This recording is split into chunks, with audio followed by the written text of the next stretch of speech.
थाना रामपुर मनिहारान पुलिस ने हत्या के मामले में वांछित 3 अभियुक्तों को किया गिरफ्तार। पुलिस लाइन में प्रेस वार्ता आयोजित।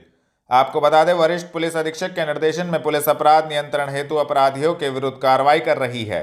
थाना रामपुर मनिहारान पुलिस ने हत्या के मामले में वांछित 3 अभियुक्त गणों अंशुल, अरुण एवं आर्यन को रामपुर मनिहारान क्षेत्र से गिरफ्तार करने में महत्वपूर्ण सफलता प्राप्त की है, जिनके कब्जे से 2 देसी तमंचे, 4 जिंदा कारतूस 315 बोर, 3 मोबाइल फोन एवं 1 मोटरसाइकिल बरामद की गई है।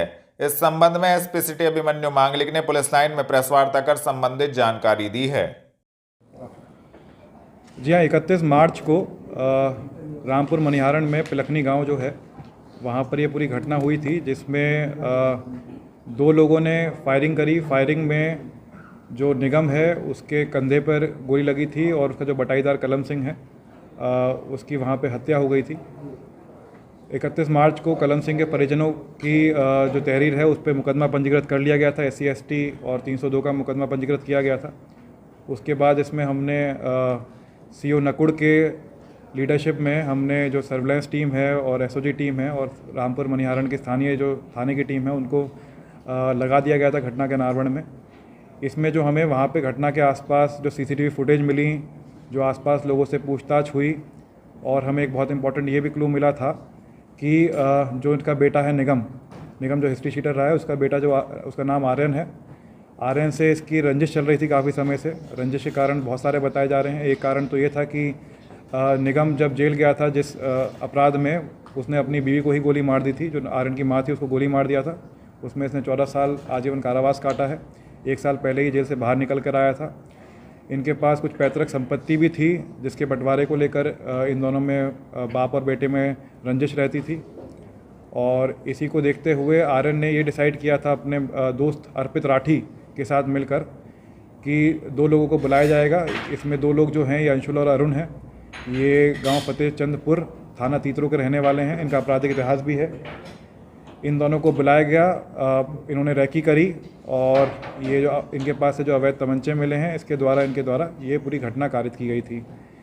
इसमें CCTV फुटेज और जो ट्रांजैक्शन हुई हैं, इनकी पैसों की लेन देन हुई है, उसके एविडेंस के आधार पर आज अरुण, अंशुल और आर्यन जो इसका मास्टरमाइंड है, इन तीनों को पकड़कर रिमांड लेके इनको कोर्ट के सामने पेश किया जाएगा।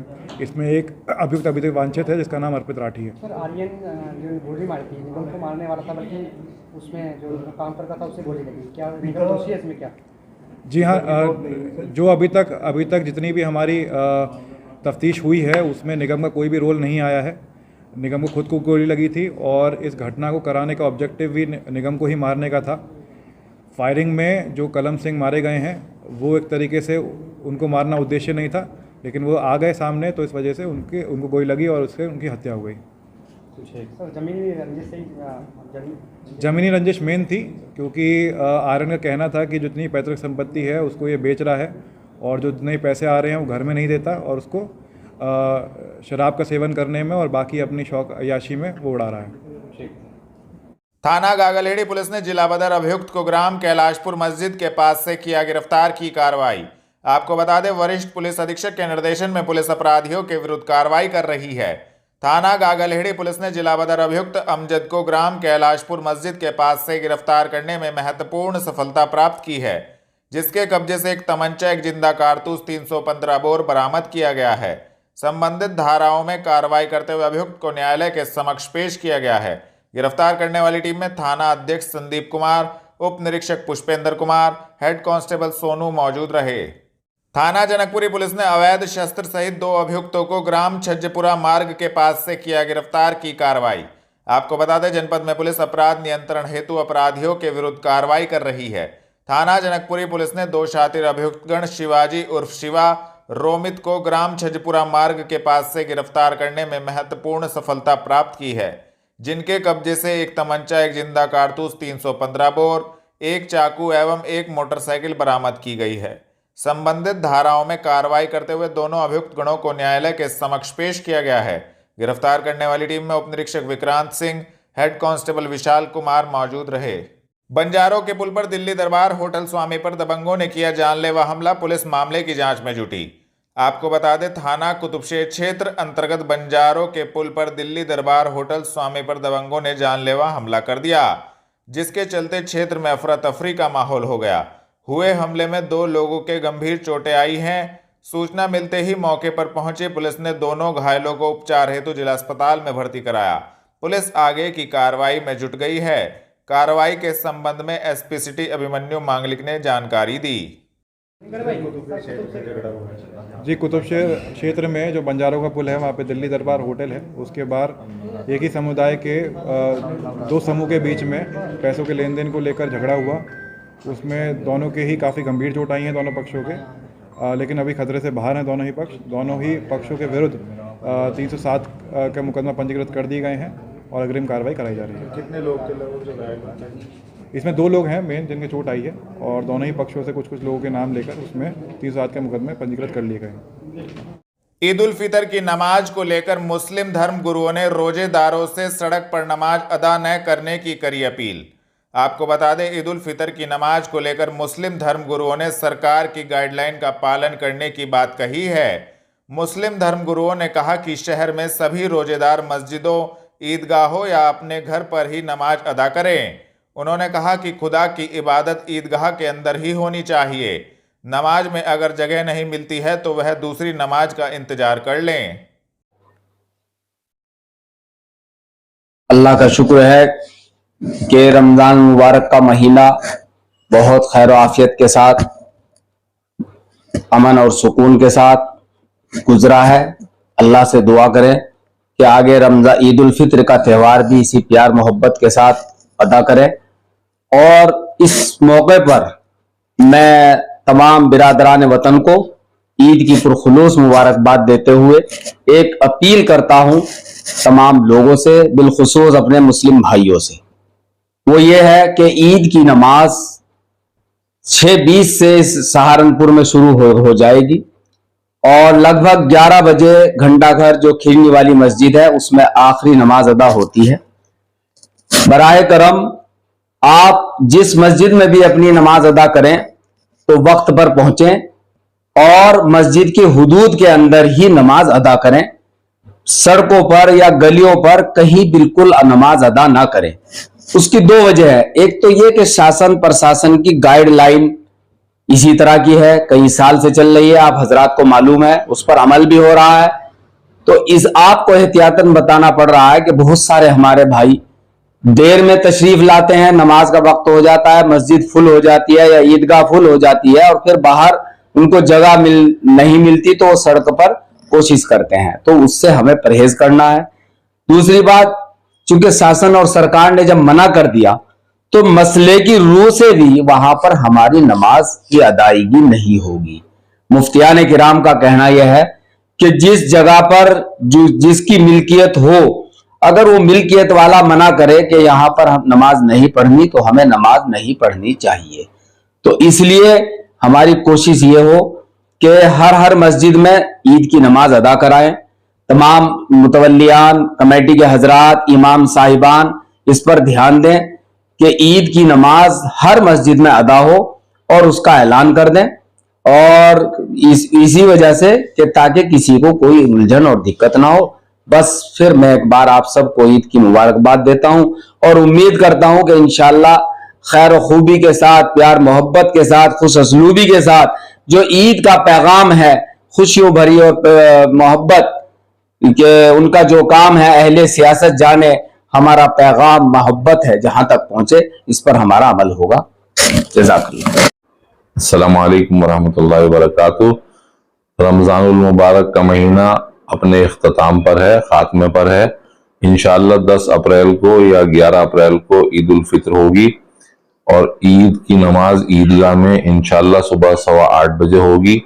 ईदगाह में नमाज पढ़ने वाले जो हजरात हैं वो ईदगाह की 4 दीवारी के अंदर रहकर नमाज पढ़ें और सड़क पर पढ़ने से परहेज करें। शुक्रिया। देवबंद स्थित मां त्रिपुर बाला सुंदरी मंदिर में पहले नवरात्र के दिन उमड़ी श्रद्धालुओं की भीड़, पुलिस ने किए सुरक्षा के पुख्ता इंतजाम। आपको बता दें, पहले नवरात्र के दिन देवबंद स्थित मां त्रिपुर बाला सुंदरी मंदिर में श्रद्धालुओं की भीड़ उमड़ पड़ी। हजारों श्रद्धालुओं ने मंदिर पहुंचकर माता का आशीर्वाद लिया। नवरात्र को लेकर देवबंद पुलिस प्रशासन द्वारा मंदिर परिसर में पुख्ता इंतजाम किए गए थे। हर वर्ष की भांति इस वर्ष भी हजारों श्रद्धालु सुबह ही मंदिर पहुंच गए। मां त्रिपुर बाला सुंदरी मंदिर परिसर में श्रद्धालुओं ने नवरात्र पर्व के साथ साथ हिंदू नववर्ष भी मनाया। जी आज पहला नवरात्रा है, किस तरह से आज कौन सी देवी का नवरात्रा है और कितनी यहाँ श्रद्धालुओं की भीड़ आई है?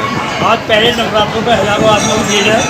लगभग सुबह 4:30 बजे से पब्लिक लाइन शुरू हो गई थी।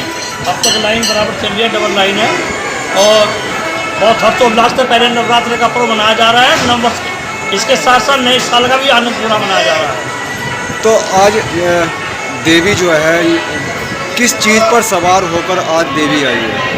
माँ की सवारी शेर की है, इसमें तो कहने माँ की सवारी शेर की है और माँ जगदम्बा तो हमेशा दरबार में विराजमान रहती है और विराजमान है। अन्य शक्तियों का आवागमन आज से शुरू हो जाता है। जो अन्य शक्तियाँ माँ के दरबार में पहुँचने शुरू हो जाएंगी और 14 तक सब इकट्ठी हो जाएंगी और आंधी और तूफान और बारिश जो हर साल आती है, हर साल की भांति इस बार भी आएगी और वो यही यहाँ का चमत्कार है।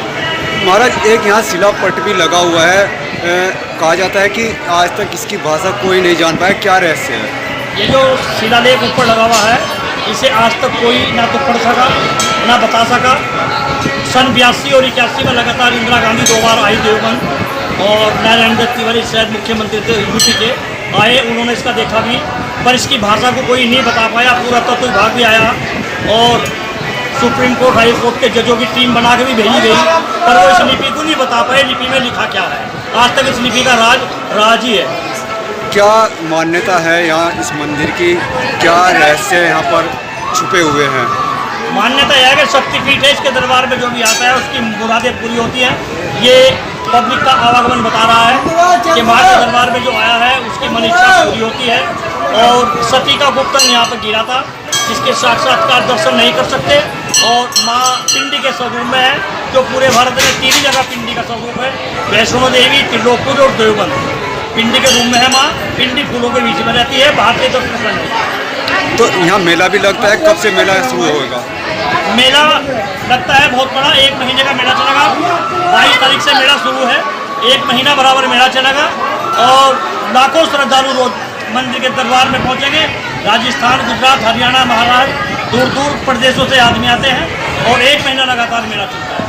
क्या श्रद्धालुओं से कहना चाहेंगे आप, क्या अपील करना चाहेंगे? मेरी सभी श्रद्धालुओं से निवेदन है कि अपनी अपनी व्यवस्था बनाकर रखें, गोल्ड आदि पहन कर ना आएँ, बच्चों का अपने ध्यान रखें, अपने पैसों का ध्यान रखें, अपने बच्चों का हाथ पकड़ कर रखें और अपनी सुरक्षा का विशेष ध्यान रखें। और यहाँ का जो नियम है, हमारा जो सिस्टम है, चमड़े की वस्तु नहीं लाना और जूते पैर के ऊपर नहीं आना, उन नियमों का पालन करें, यही हमारी श्रद्धालुओं से अपील है। कलेक्ट्रेट में सामान्य प्रेक्षक की उपस्थिति में जिला निर्वाचन अधिकारी ने राजनीतिक दलों के साथ की बैठक। सामान्य प्रेक्षक ने ली जानकारी। आपको बता दें, सामान्य प्रेक्षक संकेत एस भोंडवे आईएएस एवं जिला निर्वाचन अधिकारी डॉक्टर दिनेश चंद्र की अध्यक्षता में कलेक्ट्रेट स्थित सभागार में लोकसभा सामान्य निर्वाचन 2024 को सकुशल, निर्विघ्न एवं शांतिपूर्ण ढंग से संपन्न कराने हेतु राजनीतिक दलों के प्रतिनिधियों के साथ बैठक आहूत की गई। बैठक में सभी प्रभारी एवं सह प्रभारी अधिकारियों को electoral roll, randomisation, postal ballot, ballot paper for EVM arrangement, polling station, आदर्श आचार संहिता, व्यय monitoring, transportation and communication plan, शिकायत निवारण तंत्र, training of polling staff, all day monitoring आदि बिंदुओं पर चर्चा की गई। जनपद में न्यायालय ने दहेज हत्या अधिनियम में अभियुक्त को 10 वर्ष के कारावास, 15,000 रुपये के अर्थदंड से किया दंडित।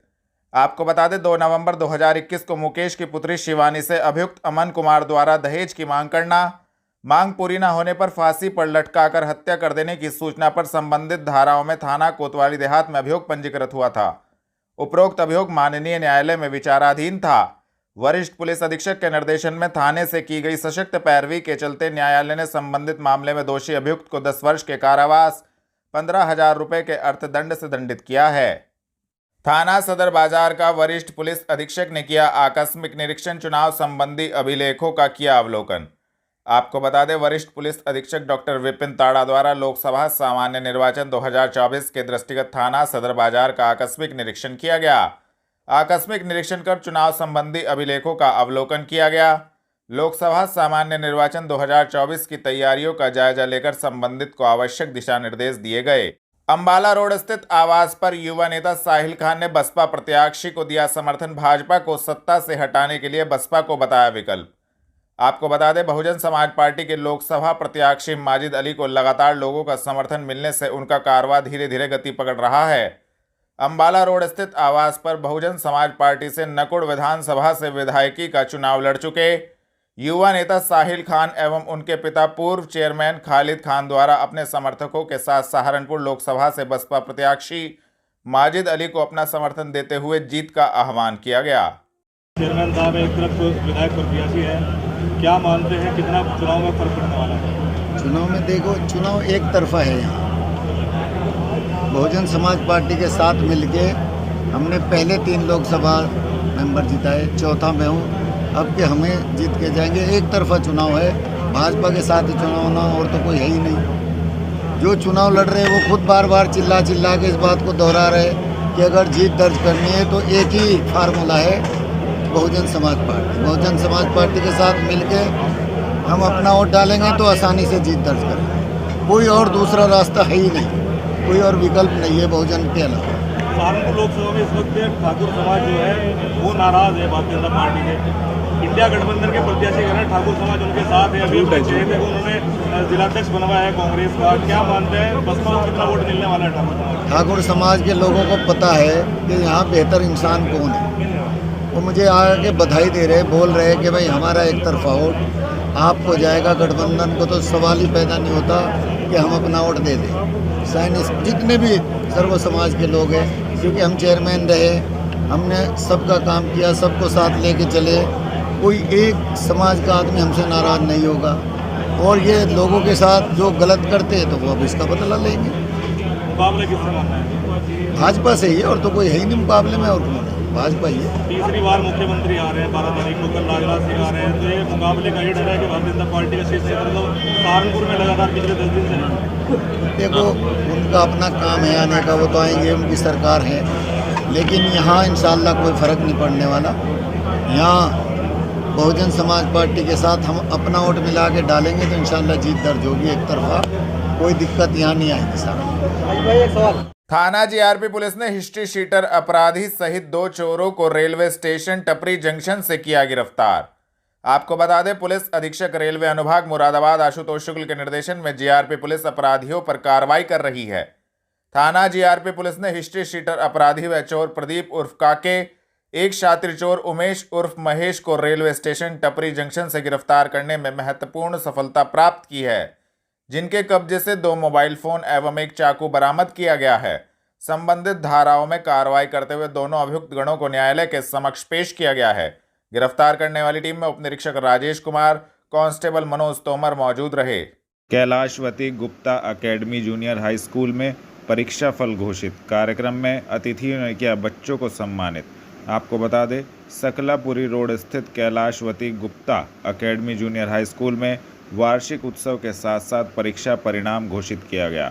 कार्यक्रम में मुख्य अतिथि के रूप में पहुंचे उत्तर प्रदेश मान्यता प्राप्त विद्यालय शिक्षक संघ के प्रदेश अध्यक्ष डॉक्टर अशोक मलिक ने बच्चों को सम्मानित करते हुए उनके उज्जवल भविष्य की कामना की।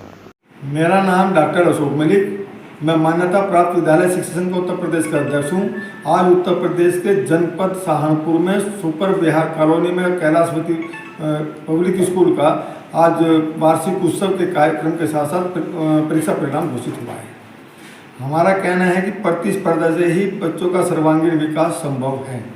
प्रतिस्पर्धा जब बच्चों में एक होड़ लगती है, दूसरे परिषद के स्कूलों में इनाम लेने का काम करते हैं, हमारे स्कूलों में इनाम देने का काम करते हैं। इसीलिए हमारे यहाँ प्रतिस्पर्धा के कारण से संख्या बढ़ती करती है।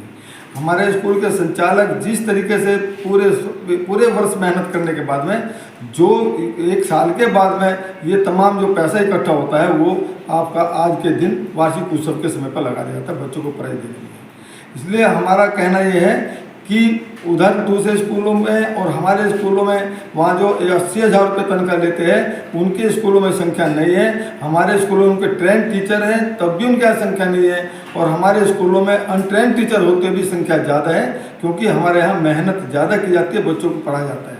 हमारा एक ही लक्ष्य रहता है देश का विकास। बच्चों का विकास, क्षेत्र का विकास, सर्वांगीण विकास पर हम लोग रहते हैं। ये लोग जिस तरह के जन सेवा शिक्षा का दान दिया जा रहा है, उससे बड़ा कोई दान हो नहीं सकता। हम लोग ये इसलिए हमारे स्कूल के संचालकों को या स्कूलों में आपका जब बरकत नज़र आती है, हमारे टीचर कम वेतन पर लेकर खुशहाल हैं और वहाँ ज़्यादा वेतन लेकर भी खुशहाल नहीं है। धन्यवाद।